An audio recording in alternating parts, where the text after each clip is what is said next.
నమస్కారం దూరదర్శన్ యాదగిరి వార్తలకు స్వాగతం నేను చందన ముందుగా ముఖ్యాంశాలు చూద్దాం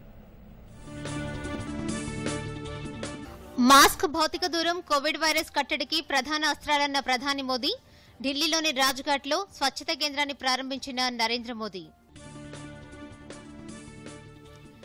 డీపీఆర్ల మంజూరు లేకుండా కొత్త ఇరిగేషన్ ప్రాజెక్టులు చేపట్టవద్దని కేంద్ర జలశక్తి మంత్రి గజేంద్ర సింగ్ షెకావత్ ఆదేశం నదీ జలాల పంపిణీలో తెలుగు రాష్ట్రాలు సమన్వయంతో వ్యవహరించాలని సూచన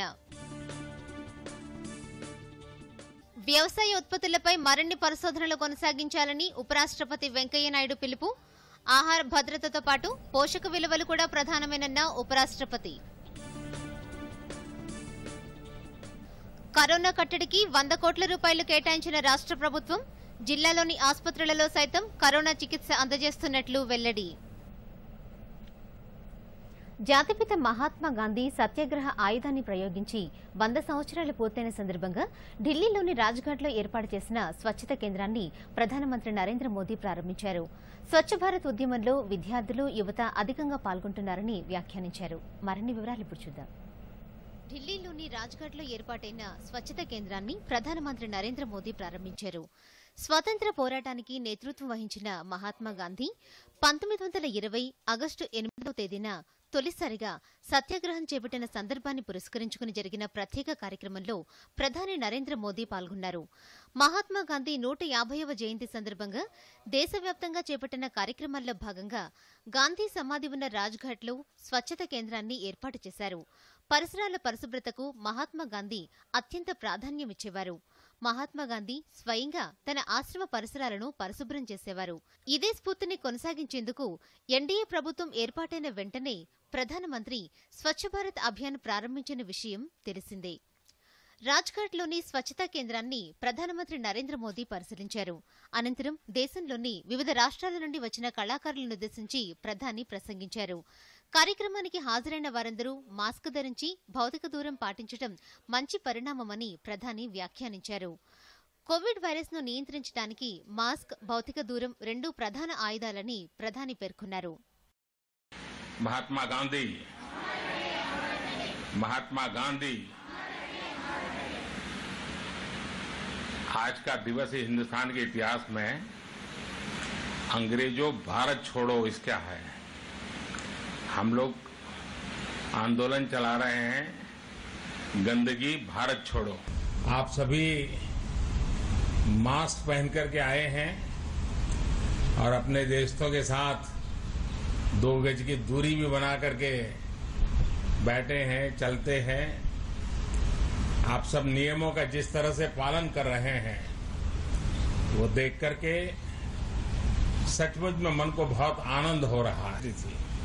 तो लोग मुझे कहते थे कि हमारे बच्चे हमको परेशान करते हैं. बोले कहीं कोई चीज डाल दी तो घर में आकर के कह रहे दादू इसको ठीक करो, ये ठीक नहीं कर रहे हैं.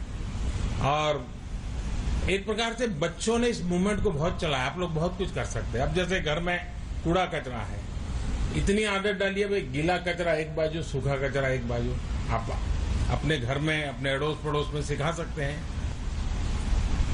राष्ट्रीय स्वच्छता केंद्र का लोकार्पण अपने आप में बहुत ही प्रासंगिक है.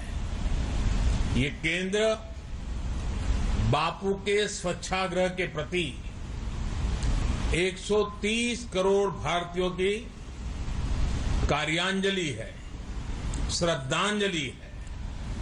साथियों, पूज्य बापू स्वच्छता में स्वराज का प्रतिबिंब देखते थे.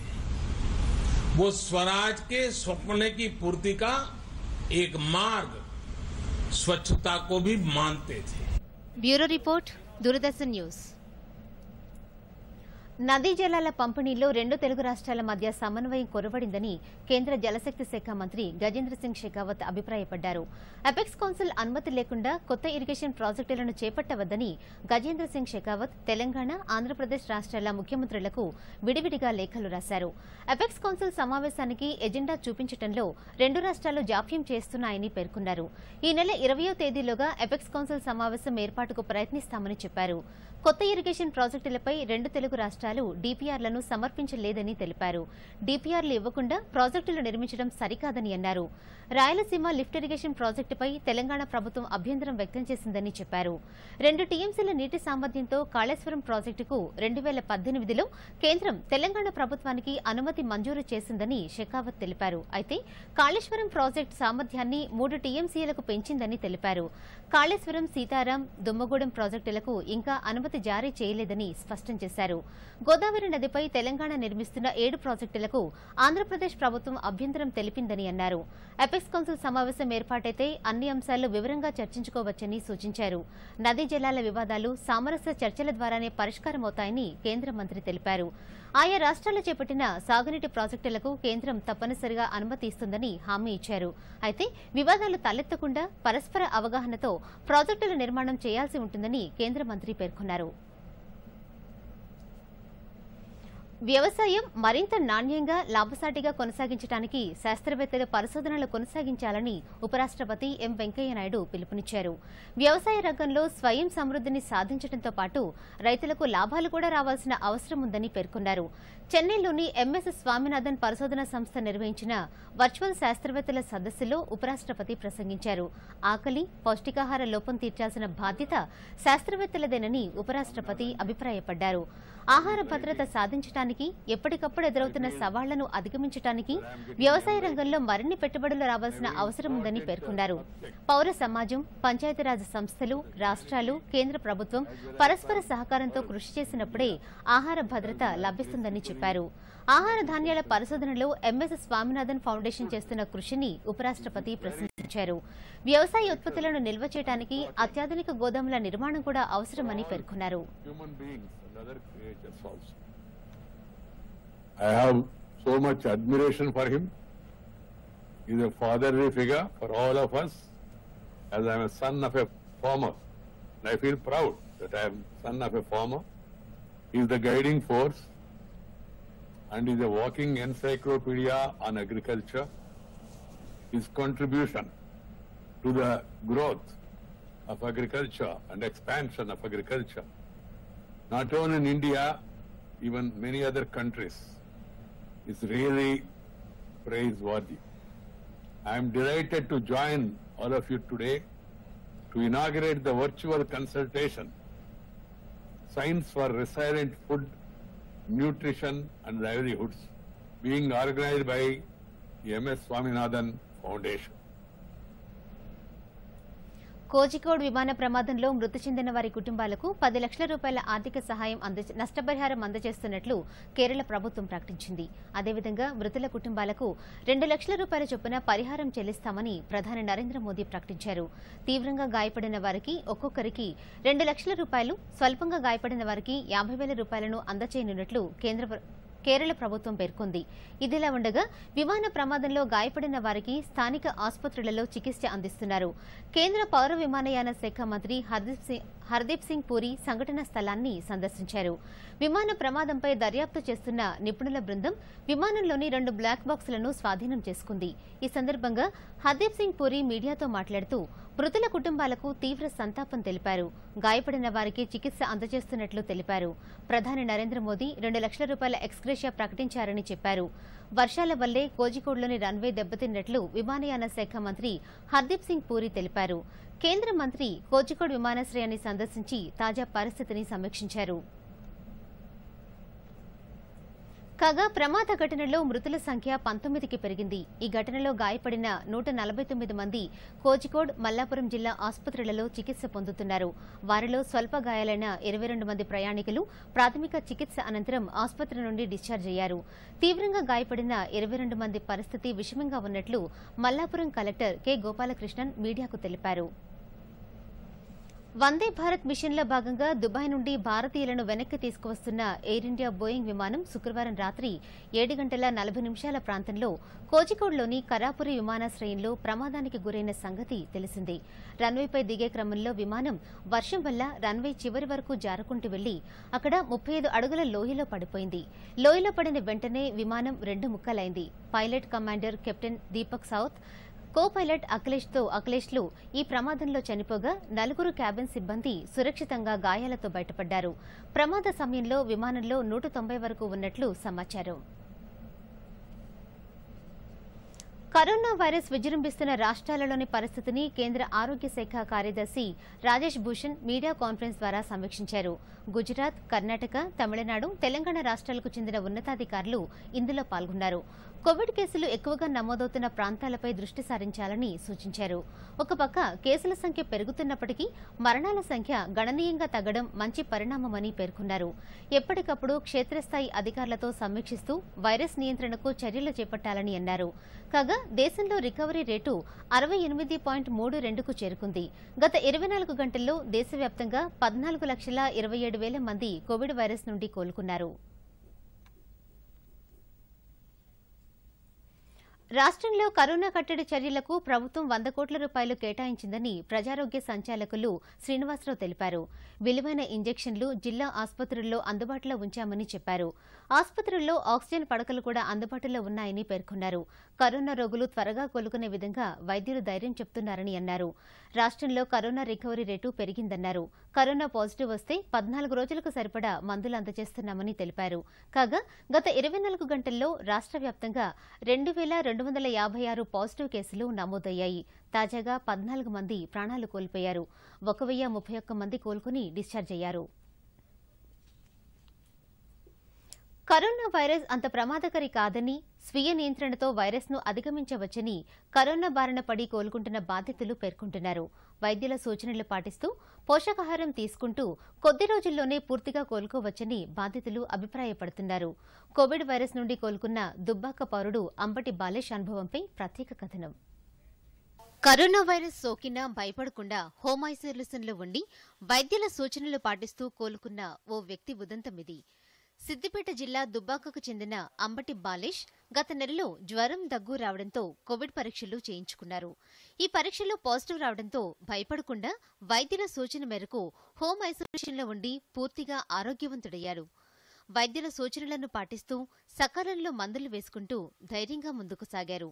రోగనిరోధక శక్తిని పెంచే ఆహారంను తీసుకోవడంతో పాటు యోగా, వ్యాయామం చేస్తూ స్వీయ నియంత్రణ పాటించారు. పూర్తిగా కోలుకున్న తర్వాత తిరిగి తన దైనందిన కార్యకలాపాలలో చురుకుగా పాల్గొంటున్నాడు. భయపడకుండా ఉంటే కరోనా ఏమీ చేయలేదని అంబటి బాలేష్ పేర్కొంటున్నాడు. హాస్పిటల్లో 5 రోజుల లోపలనే నేను పూర్తిగా కోలుకున్నాను. అంటే పూర్తిగా ఎలాంటి ఆరోగ్యపరమైనటువంటి ఇబ్బందులు కలగలేదు. వెంటనే డాక్టర్ గారు వారం రోజుల తర్వాత ఇంటికి వెళ్ళి ఇంకో 10 డేస్ ఇంట్లో హోమ్ ఐసోలేషన్లో ఉండాలని చెప్పడం జరిగింది. ఇంట్లో కూడా పూర్తిగా కషాయము, మన బలవర్ధకమైన ఆహారం, గుడ్లు కావచ్చు, చికెన్ అట్లాంటి ఫుడ్ బాగా తీసుకున్నాను. మరి ముఖ్యంగా రోజు నేను తీసుకునేటువంటి ఆహారంతో పాటు యోగా, సూర్య నమస్కారాలు, ప్రాణాయామం ఇలాంటివి కూడా నేను తొందరగా రికవరీ కావడానికి కొంచెం అవకాశం ఏర్పడ్డది. ఆయన మనోధైర్యమే బలంగా పనిచేసి ఆయన 5 డేస్లలోనే కోలుకొని ఇంటికి వచ్చేసారు. ఐసోలేషన్లో 14 డేస్ ఉన్నారు. ఆయన వ్యాయామము, ఆయన తీసుకున్న ఆహార అలవాట్ల వల్ల తొందర రికవరీ అయ్యారు. కోవిడ్-19 వైరస్పై ప్రజలకు అవగాహన కల్పిస్తామని తెలిపారు. వాతావరణ కాలుష్య నివారణకు మొక్కల పెంపకమే సరైన ఔషధమని జడ్చర్లకు చెందిన ఓ వృక్షశాస్త్ర ఆచార్యుడు నిరూపించారు. తోటి సిబ్బంది, విద్యార్థుల సహకారంతో తాను పనిచేస్తున్న ప్రభుత్వ కళాశాల ప్రాంగణాన్ని ఓ సుందర హరితవనంగా తీర్చిదిద్దారు. వివరాలు చూద్దాం. ఒకప్పుడు పిచ్చి మొక్కలతో నిండిన ప్రాంతం నేడు సుందర వనంగా మారింది. పూలు, పండ్ల మొక్కలు, లతలతో కళకళలాడుతోంది. అటవీ ఔషధ మొక్కలు పెరుగుతున్నాయి.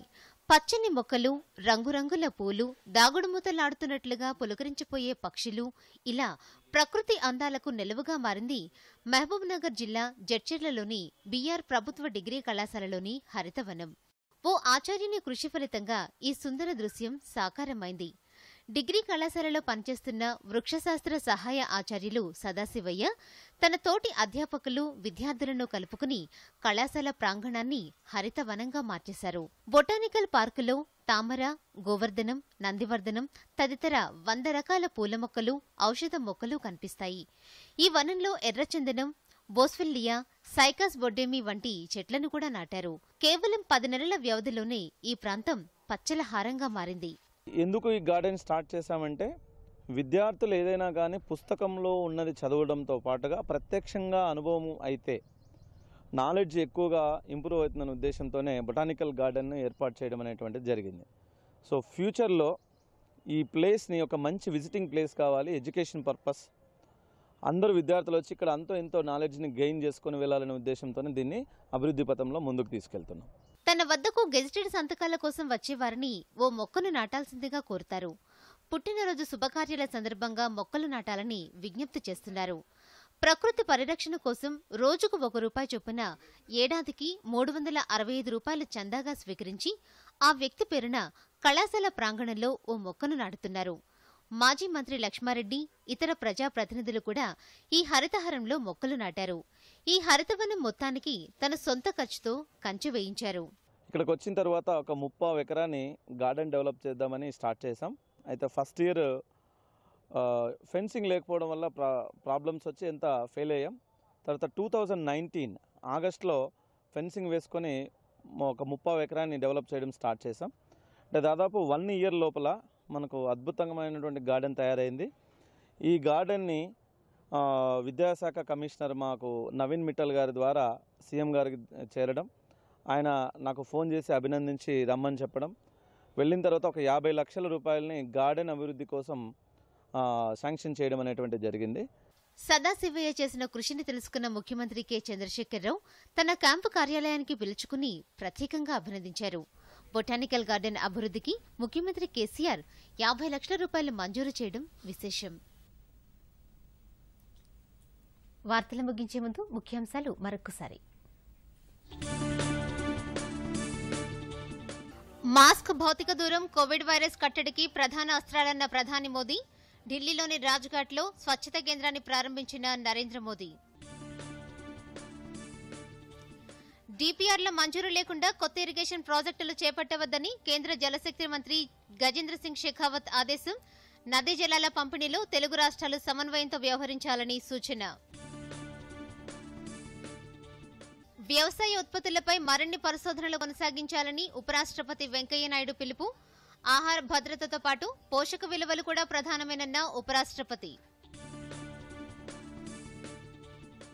కరోనా కట్టడికి 100 కోట్ల రూపాయలు కేటాయించిన రాష్ట్ర ప్రభుత్వం. జిల్లాలోని ఆసుపత్రులలో సైతం కరోనా చికిత్స అందజేస్తున్నట్లు వెల్లడి.